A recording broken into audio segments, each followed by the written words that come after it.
Bienvenidos al espacio de expansión en ADN 40.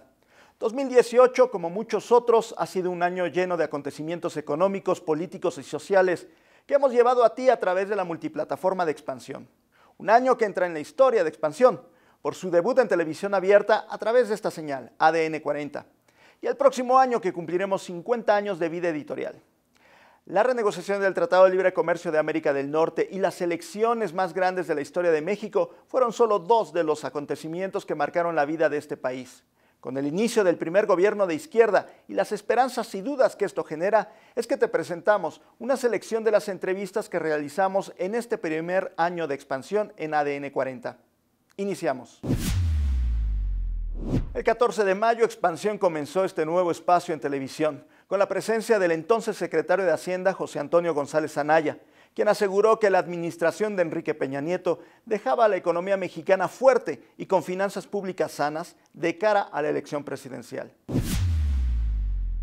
Nosotros vemos un panorama de la economía, estamos entrando a un sexto año de una manera sólida. La economía viene creciendo, las perspectivas de crecimiento de este año están 2.3, 2.2, nosotros traemos 2.5, superiores a las del año pasado. Tenemos un sistema financiero líquido, solvente y robusto, una política monetaria que nos está llevando a una inflación cayendo. Así que las variables macro, las finanzas públicas sanas, un superávit primario calendarizado para este año. Así que la economía mexicana está desde una posición, yo diría, de relativa fortaleza. Enfrentamos vientos en contra. Se cayó el precio del petróleo 70%, eso no es menor. La plataforma se cayó más rápido de lo que se pensaba, entonces un choque petrolero, yo te diría que el choque petrolero más grande de la historia de México. Hubo una desaceleración en la producción industrial estadounidense y hubo bastante nerviosismo en los mercados internacionales. Esos vientos en contra pues, te hacen que todo sea más difícil. Sin embargo, México creció más que Brasil, más que Argentina, más que Chile, más que Colombia, más que Estados Unidos, 2.7 en promedio en los últimos años. Quisiéramos crecer más, no hay duda. Las elecciones presidenciales acapararon los reflectores por ser las de mayor posibilidad de que un candidato de izquierda llegara a la presidencia de México después de 18 años de lucha y por ser las más grandes de la historia del país. Entre los sucesos que marcaron la contienda está la confrontación entre los empresarios y el entonces precandidato puntero en las encuestas, Andrés Manuel López Obrador. Juan Pablo Castañón, presidente del Consejo Coordinador Empresarial, defendía el papel del gremio en las elecciones y desmentía que tuviera un candidato favorito. Asimismo, se pronunciaba a favor de la libre opinión. ¿Quién está generando la tensión? ¿Si es el candidato y sus asesores o somos los que desde la sociedad le pedimos a los candidatos que sean claros en sus propuestas y donde disentimos poderlo decir con toda libertad? Por favor, la época de los tlatoanes y de los mandatarios que son únicos e intolerantes, eso ya acabó. Vivimos en una democracia, en una apertura y debe de haber la oportunidad para poder contribuir y opinar, porque el que resiste apoya también. Y si se trata de construir un México hacia el futuro, necesitamos estar muy claros qué es lo que queremos, la regresión o queremos la transformación. Porque de esto se trata. Decían en mi escuela, el tiro es cantado. No se trata de hablar a las espaldas, se trata de construir sobre la mesa. Se trata de discutir el futuro de la nación. La cúpula empresarial siempre se dijo dispuesta a respetar y trabajar de la mano del candidato ganador, sin importar quién fuera, pero también alzando la voz a lo que no vaya en línea con el libre mercado y el crecimiento económico. Nosotros respetaremos nuestras instituciones y siempre trabajaremos con las autoridades que nuestra democracia nos otorgue. Eso es lo natural. Si queremos ir a un México de primer mundo, tenemos que respetar nuestras instituciones. El exgobernador del Banco de México, Guillermo Ortiz, fue uno de los invitados a este programa. En medio de la contienda electoral, comentó el descontento social que se percibía entre el votante mexicano a causa de la impunidad y la corrupción. y dio un ejemplo sobre el escenario con Andrés Manuel López Obrador como ganador de la contienda. La gente en México, bueno, pues está, yo creo que muy justificadamente hastiada de la impunidad, de la corrupción y de la debilidad de las instituciones que garantizan a los mexicanos pues el vivir con tranquilidad y con seguridad. Imaginémonos un escenario en que gana quien sea, Andrés Manuel López Obrador, y que en lugar de que los mercados reaccionen desfavorablemente y el tipo de cambio se vaya a 21, a 22, las tasas de interés se disparen, las inversiones se reduzcan, ocurra todo lo contrario, que el tipo de cambio se vaya a 18, que bajen las tasas de interés, que fluyan las inversiones. Bueno, pues yo creo que esto es una oportunidad enorme, ¿no?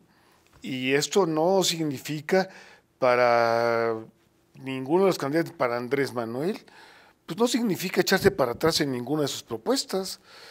Digamos, las propuestas concretas sobre temas como lo del nuevo aeropuerto, pues ya dijo que esto pues lo iba probablemente a concesionar.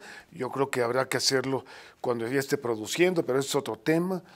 Pero en fin, si no se mete desconfianza y al revés se promueve la confianza y la inversión, este país se va para arriba.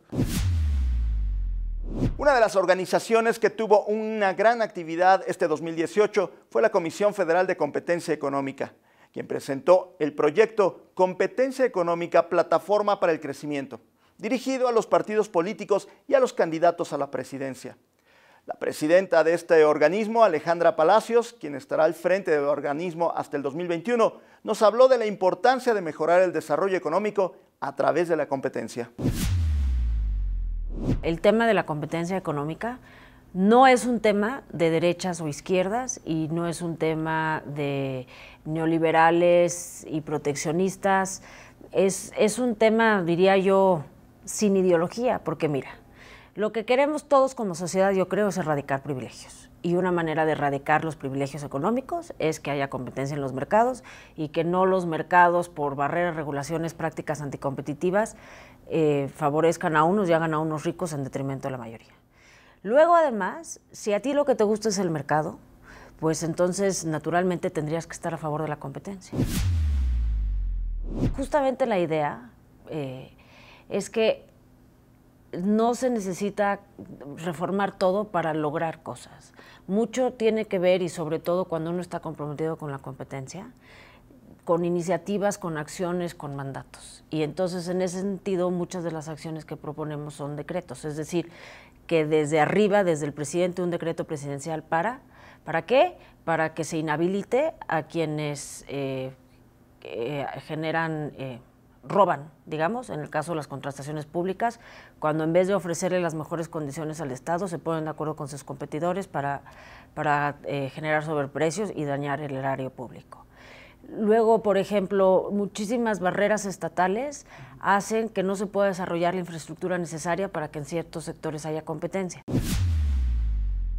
Gustavo de Hoyos, presidente de la Confederación Patronal de la República Mexicana, el organismo que representa a 36,000 empresarios de todo el país, responsables de generar más de 5 millones de trabajos y del 30% del Producto Interno Bruto, hizo un llamado a Morena, el partido que conforma la mayoría en la Cámara de Diputados, también la de senadores, además de ser el partido del presidente. Los invitó a ejercer su mayoría con responsabilidad social, pues es la primera ocasión en 24 años que un presidente de México cuenta con mayoría en la totalidad del poder legislativo. Nosotros en Coparmex incluso hicimos una encuesta, la más grande que se hizo en todo el proceso electoral, y esta encuesta dejó con mucha claridad entrever cuál sería el resultado previsible. Esta encuesta, que tocó la puerta de más de 25,000 hogares, apuntaba claramente hacia dónde estaba la preferencia de los mexicanos, y nosotros, antes que todo, somos devotos de la democracia. Pudo habernos gustado tal o cual resultado, nos hubiera gustado probablemente una integración distinta de las cámaras para que hubiera más balances, más pesos y contrapesos. Sin embargo, antes que todo está la democracia. Los votantes, Alberto, le dieron esa posibilidad. Sin embargo, y lo hemos dicho reiteradamente, quien será presidente de la República tiene que utilizar esa mayoría con una gran responsabilidad, con visión de Estado. A ver, como nunca antes es importante preservar la división de poderes, como nunca antes hay que fortalecer el federalismo, desde luego hay que preservar y fortalecer las autonomías constitucionales y los órganos tripartitas, y como nunca antes, sobre todo, hay que fortalecer a la sociedad civil. Eso es lo que yo le llamo la cuarta transformación de López Obrador. Esperamos que pase de haber sido el gobernante local, después a ser un líder partidario exitoso, de ser un candidato triunfante como no hemos visto en muchos años. Ahora se trata de que sea un hombre de Estado. El ahora presidente Andrés Manuel López Obrador ha reiterado en varias ocasiones que el eje principal de su administración será terminar con la corrupción y la impunidad para devolver la tranquilidad al país. Para Max Keiser, director anticorrupción del Instituto Mexicano para la Competitividad, el IMCO, vigilar las contrataciones públicas debe ser uno de los principales ejes para combatir la corrupción. Concentrarse en contrataciones públicas. Si te fijas en los últimos 10, 20 años, todos los escándalos de corrupción, todos tienen que ver con contrataciones públicas. Entonces, lo que le diría es, este es el gran tema para controlar la corrupción. No lo digo solo yo, lo dice el G20, lo dice Naciones Unidas, lo dice la OCDE, digamos, lo que le recomiendan a los países es, concéntrate en este tema, por la intensidad de procedimientos, por la cantidad de recursos que se manejan, por los diferentes intereses que se manejan, ahí es donde hay un tema muy importante. Lo segundo que le recomendaría es, no nos hace falta creatividad, ya fuimos creativos los últimos 5 años, organizaciones de la sociedad civil, empresa, gobierno, Congreso, etcétera. Ya está el Sistema Nacional Anticorrupción, ya se reformó la Constitución, 32 constituciones locales. Creatividad no hace falta liderazgo para acabar de implementarlo, para completarlo. El gobierno está hecho por personas, ¿no? Es decir, se nos olvida a veces que los servidores públicos no son el enemigo, son exactamente lo contrario, son el asset, son el valor y lo que nos va a permitir que la corrupción acabe. Entonces hay que empezar a humanizar las políticas de combate a la corrupción. Otro tema que estuvo bajo la lupa de los expertos fue el plan energético del presidente López Obrador, enfocado en aumentar la inversión en Pemex y apostar por la refinación para elevar la producción petrolera y lograr la autosuficiencia en combustibles. A lo que el entonces presidente de la Comisión Nacional de Hidrocarburos, Juan Carlos Cepeda, aseguró que la meta del presidente de alcanzar una producción de 2.48 millones de barriles diarios de crudo para 2024 es técnicamente viable y dejó como recomendación al gobierno colocar una participación minoritaria de Pemex en el mercado bursátil. No es solo una forma de capitalizar a Pemex en el corto plazo, insisto, de que crearon Petrochina a que la cotizaron en bolsa 6 meses. En menos de un año, Pemex se puede estar capitalizando para invertir en los activos que, como tú bien dices, se le dio en ronda cero y no ha podido invertir Pemex. Pemex trae un rezago en los compromisos de inversión, no porque no quiera, porque no tiene capital. Es una forma en la que puedes capitalizar a Pemex no solo para exploración y producción, sino para refinación. Y lo que dices además es que Pemex sería 100% del Estado. 100%. Lo que estamos hablando es de que ciertas operaciones podrían tener el mercado como otros competidores a través de esta herramienta que sería una filial. Y es una filial. Y esa misma filial está controlada por Pemex. La mayoría del capital accionario es de Pemex, es solo una fracción minoritaria que puede hacer toda la diferencia para Pemex en exploración y producción y también en refinación, así lo hicieron los chinos en el caso particular de Petrochina que te señalo. A Pemex se le dio en esta ronda cero que te comento, Alberto, más del 90% de las reservas del país y las mejores áreas de exploración. En materia de gas, Pemex no está invirtiendo. Sin duda, el capitalizar a Pemex es importante y el buscar asociaciones también. La próxima semana continuaremos con este resumen. Por lo pronto, a nombre del equipo de Expansión, de todos los que integran esta producción, les deseamos unas muy felices fiestas y que el 2019 sea el mejor año de sus vidas.